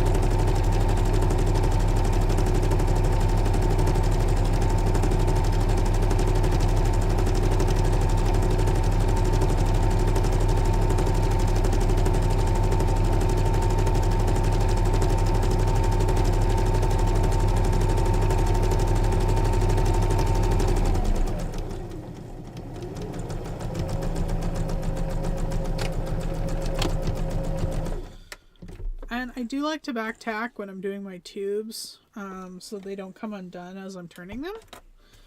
But I love sewing straps. It's so much fun. It's just like all the speed. It's all the speed that I ever want to have, but it's because I'm sewing one skinny long straight line that I'm able to have that level of speed. So I'm not going to do this now to bore you. I'll probably do this before next episode because I feel like I've bored you enough today with all the interfacing. But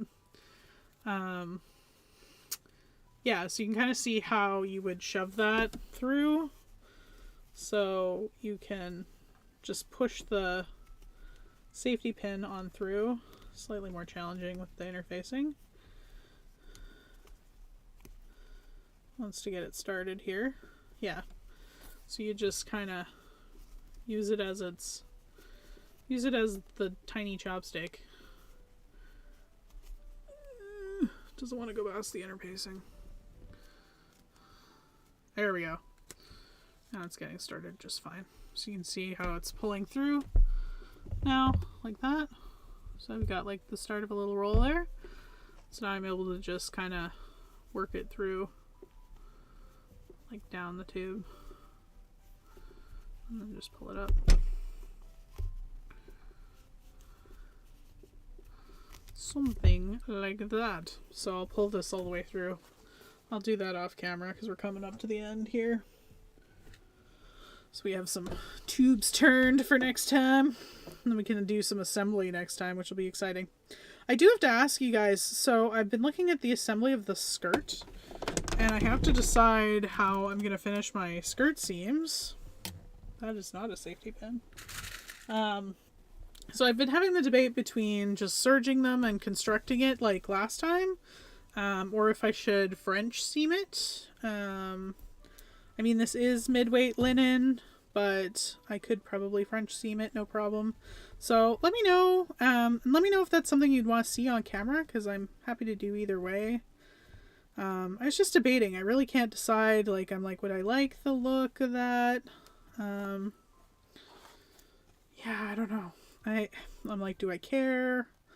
Do I want a French seam around a pocket? You know, it's like, would it be helpful for you guys to see a French seam around a pocket? Let me know.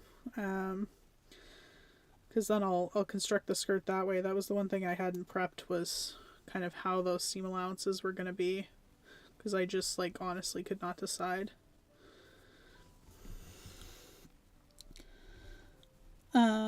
So they're just, the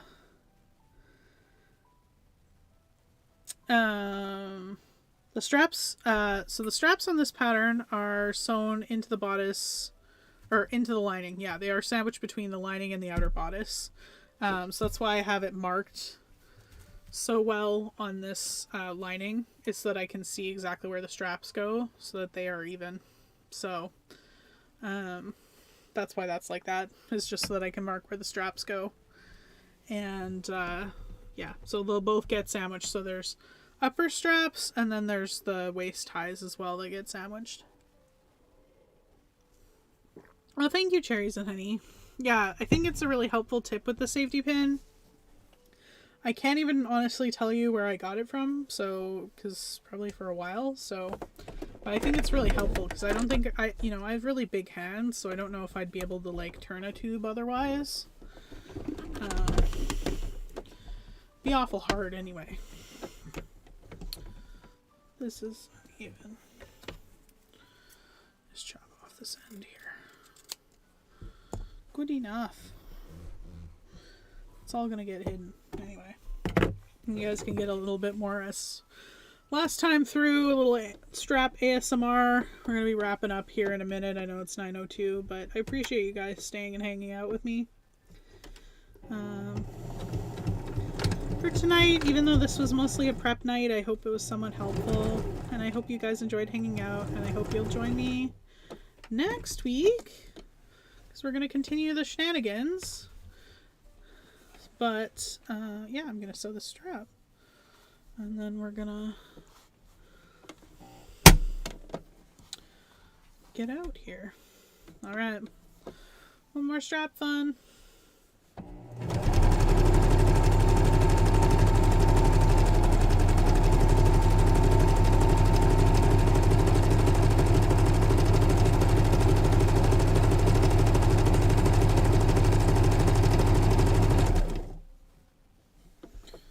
Feel a bump.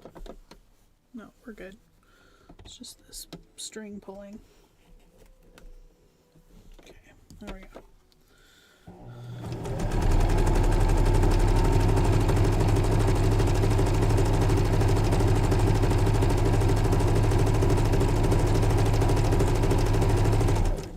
Did I round the corner? Yes. Okay.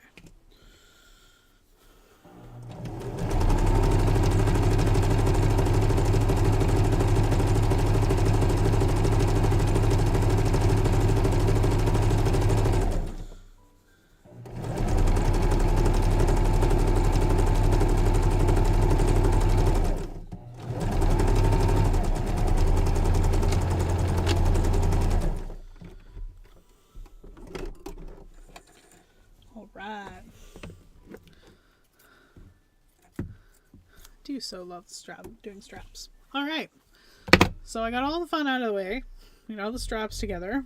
So what I'm going to do is next time we are going to do the lining piece and set up for that, do all the darts in that, and then we are going to start attaching this whole shebang together. But let me know what you think for the skirt. I'm really trying to decide. Should I serge it? Should I do French seams? Or maybe, I don't know. I could suppose do some flat felled with a pocket. I don't know how that would go, but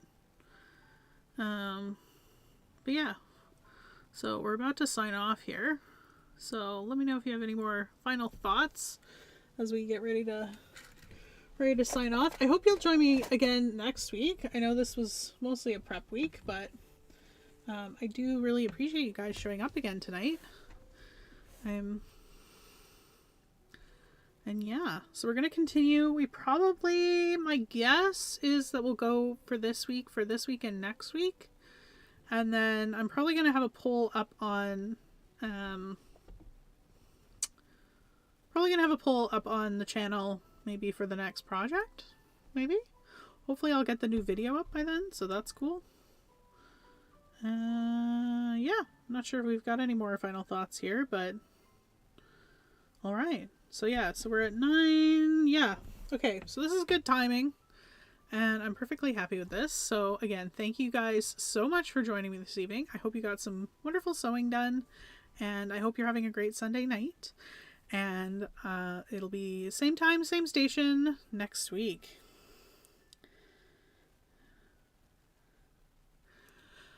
Thanks, guys.